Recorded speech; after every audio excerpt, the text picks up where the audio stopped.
next feature. Matt Gano, right, is a poet, writer, and performance artist residing in Seattle. As a three-time member of the National Poetry Slam team for Seattle and 2008 Seattle Grand Slam champion, Matt Gano remains atop the list of performance poets in national and international poetry communities. In 2011, Matt Gano guest lectured at the Juilliard School in New York, where he featured for the Page Meets Stage at the Bowery Poetry Club. Who'd you get coupled with? John Rio. All right. Yeah. Nice. One of my favorites. Right. And you know my girl Lynn, right? I do know Lynn. You do know Lynn. He's led writing workshops at the Esalen Institute in Big Sur. Matt has also traveled internationally teaching creative writing and performance in Seoul, Korea, and in 2009 earned a 3-month artist residency at the Lee Shaw-Kee School of Creativity in Hong Kong. Matt has worked as a National Slam team coach and workshop instructor for Youth Speak Seattle, and is now a senior artist in residence with Seattle Arts and Lectures, Writers in the Schools. Matt Gano's published works include Trespass, issue 2 of Bestiary magazine, and chapbooks. Bones for the Builder, Music Maker, Welcome Home, I Ate, The Infinite, and Art Barker, a poetry LP entitled Music Maker, and a live recording entitled A Giant's Pulse. Please give a warm Breadline welcome to Mr. Matt Gano.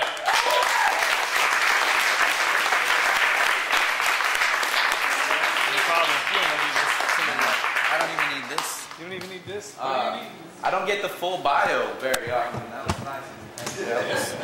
I have nowhere to put this. What's up, everybody? You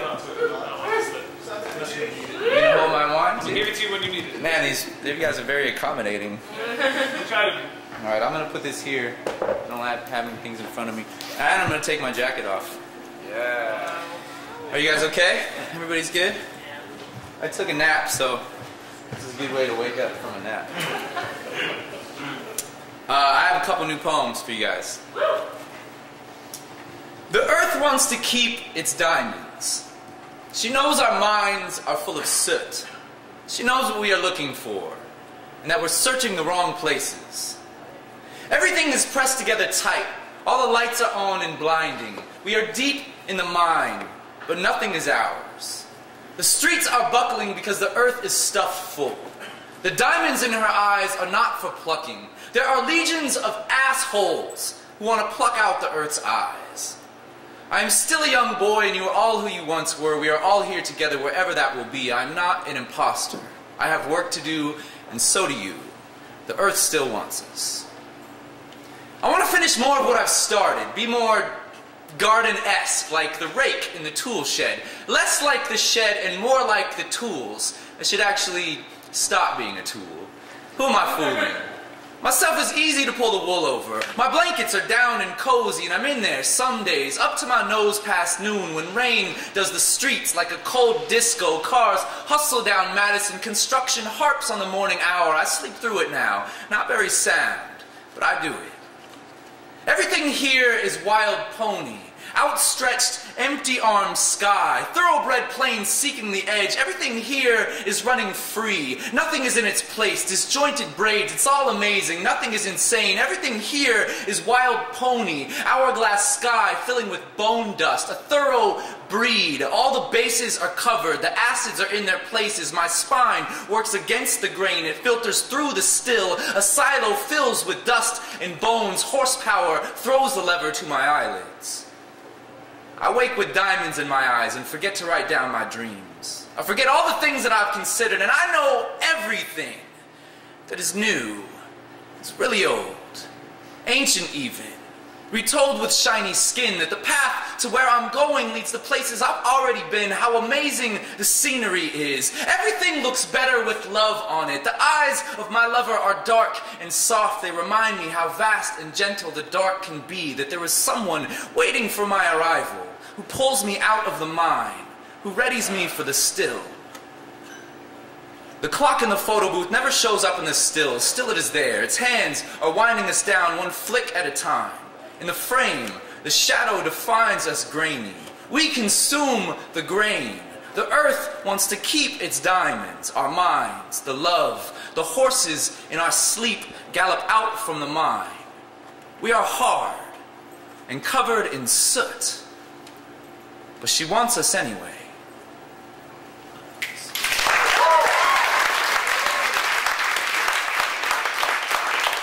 Thank you. So I've been writing, a lot of the stuff that I've been writing recently has to do with place, I guess. And so a few of the poems that I'm reading tonight are kind of symbolic of that. And the next actually 4 poems. And then I'm going to read one where I say a lot of curse words, so sorry for the children in the audience. But the adults that have been drinking may enjoy it. I'm going to set this here and see what happens. Okay. I'm not going to like dance around or anything. That's not our equipment, so you like it. Alright. My dad is a carpenter, sort of like Jesus, but he doesn't believe in God. His holy space is drills and grinders, roaring teeth spitting chips and dust. When I was 12, we built a canoe from strips of cedar, ripped boards for weeks. The frame in the garage was scaled like an empty whale. The bones lurching from the shop floor. We arced on its new skin with glue and heavy staples. Dad wore a green down vest like a tortoise shell. He said it would comfort our shop mammal to be built by something familiar. When the frame was full with hull and keel, we plied out the staples like final stitches removed from a recovered experiment, ran our hands down its sanded spine, the work painting into our palms, our pores absorbing the bonding. When we rode the whale, we launched it from the shore like pushing a dead cow back into the sea. Boots in the shallows filled with lake water. It would take us to the middle, where the big fish are, where the casting rods bend like cottonwood over glass, dance jigs whipping back and forth, dragon tongues. This is how we sit. Me, navigator bow boy, front paddle like the steam engine's big boat, but little boat. Dad is stern, rudder man, power in the deep dig. He spanked the water good, like it forgot to take the garbage out. We pull the trash from the beaver dens and replace them with good sticks. He says they don't know any better. The babies will get the soda rings around their heads like the Spanish Inquisition and die slow. We don't want them to die slow. Keep rowing, hard on the left. Watch out for the log. I see the log. The log looks like a floating dog. I put my paddle in it. It sank through like a fork in cat food. It was a dog. Belly sticking out like helium and rot. See how the canines are chipped and peeled back? Must have been eating marmots. Sometimes a stray dog will eat rocks if it's hungry enough. My dad is a scientist. He doesn't believe in God. His holy space is lakes and bug guts. It sells through him when we walk on the roots and slipping path of the Yakima Valley. We Swiss blade open on the pond, make ripples like loons, hoot, hoot against the quarry for the echo, make campfire dance with pucker mouth lip wind and sizzle up the iron pan, washing in mountain water. When the tent got the squirts with dew, and the embers burn down, cracking like mosquitoes on Dad's neck with his slapping, and it's dark as bears. When morning peeps over the ridge, we are simple, heirloom pocket knives, carving memory into the tree. Thank you.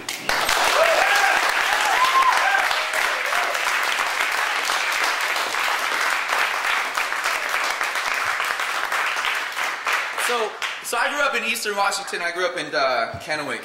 Anybody know where that is? Hopefully. No? 2 people raise their hands. It is in the state. It's in the state. It's in the desert. It's way over there. That's Cascades over there, right? Yeah. But, so a lot of my relationship to the world, I guess, is started with my experience in Kennewick and Tri-Cities. And so this poem, that poem and this poem are kind of speaking to my experience growing up in Eastern Washington. This is in a completely different way than the last poem, though. This is called Trespass. This was published in this issue 2 of Bestiary magazine, or Bestiary magazine. And It's about writing graffiti with my friend in the desert when we were kids. And there's some irony to that, if you think about it. Trespass. We cloaked in dark navy, our bags obese with rustos, fat caps, and fins. We were as big as we could be. The faint clacking of cans called to rattlesnakes coiled in the rockery like landmines. In the desert night, the sagebrush rose from its haunches to follow our trail, sweep out our footprints, take our names, hold them under its tongue, between its teeth, like a darkling beetle in its jaw. We hung to the dirt and gravel path, down iron tracks into the train tunnel, to throw our mistakes and masterpieces up on cooling concrete walls on tiptoe to extend our radius. The hissing aerosol mocked reptile. We painted with trespass, impermanence, knowing with countless coats of cover-up, our names will be buffed deep into the city.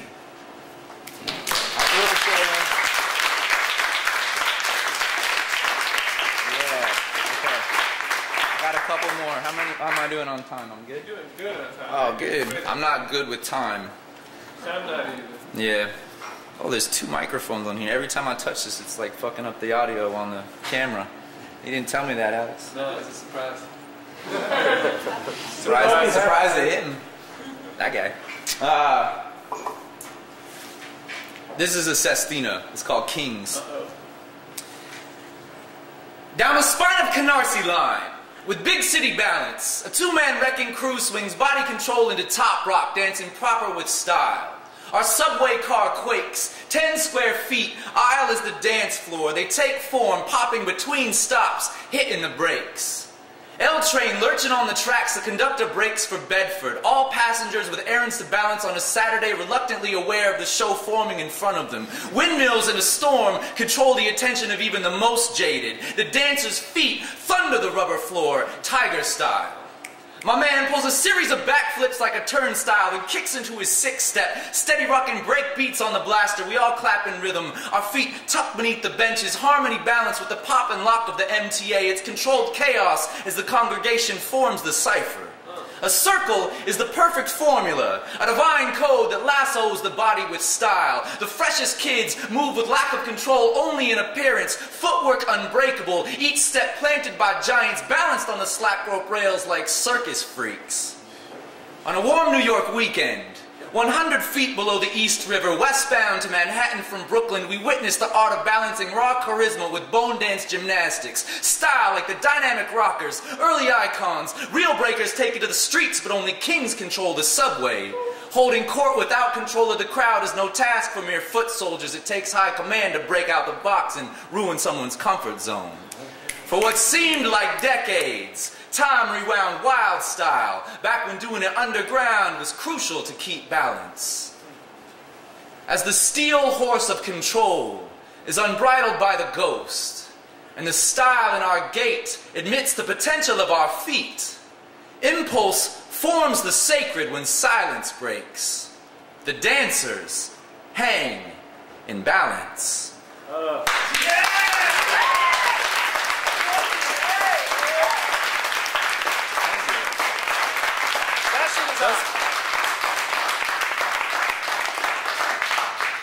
So if you've ridden that train, the L train, there's like a couple different crews, but these kids are amazing, man. It's like really dope. Like, and if you've ridden the L train from Brooklyn to Manhattan or vice versa, under the river is really rocky, right? Like, it's hard to even stand, much less break dance. That shit blew my mind, man. Those guys were amazing. All right. Highly recommended if you go to New York, just ride the L train back and forth. Or not. Don't get off of Williamsburg. Yeah. This is called All American, and there's actually a line in here that I borrowed from Roberto. Robbie and I have been riding together for a really long time, since maybe 2003, 2004. And he has a poem about spam, where he actually ends the line, he ends the poem with a line about pigs in America's heartland, referencing, what was it? What is the reference? Spam. Spam, alright. borrowed that line for the last line of this. This is like a short nonfiction piece that I wrote about an experience that I had with my friend Carol, who came to visit me after I was in Hong Kong. She came over here and wanted to hang out because she'd never been to the States. And she's so awesome, but she'd never really had American food, so this was our experience. Like real American food. All American. Chicken fried pork chops, mashed potatoes with white gravy and green beans. She'd never heard of anything like it. In China, there is such a thing as white sauce, made with chicken broth and cornstarch, bland as the back of your hand, but that's as close as it gets. We started in on the kitchen as if it were a sanctum for the holy grease that runs the streams of America. She pulled open the oven door and stuck her head inside, surprised. What? This is so cool! Hong Kong kitchens are mostly comprised of a small fridge, a sink, and 2 hot plates. She said, ovens are so fancy. Carol wore her grin like the upturned handle of her Marc Jacobs bag and asked if she could help. I asked what she could cook and she said, salad? As she meticulously diced the red bells and surgically halved the cherry tomatoes, I prepped the egg and flour for the dredging. It was really funny too because she cut up all the vegetables and then she made a face on top of the salad with the vegetables. It was really cute. Alright. Our chops needed a beating to soften up their bite. I brandished a tack hammer, better than a meat cleaver, and started swinging. Carol's petite frame flinched with every raucous smash on the countertop. Curious, her eyes gleamed like crystal caves. I paused. She reached for the hammer and balanced its weight in her palm. She gripped it delicate, like holding a secret. As Carol pummeled the meat with care, I prepped the fry pan and whipped the potatoes. I slid the breaded pork into the smoking oil like we were releasing trout. Canola erupted in caramel heat. The sizzle sounded out a whisper and a sigh that could only register as U.S.A.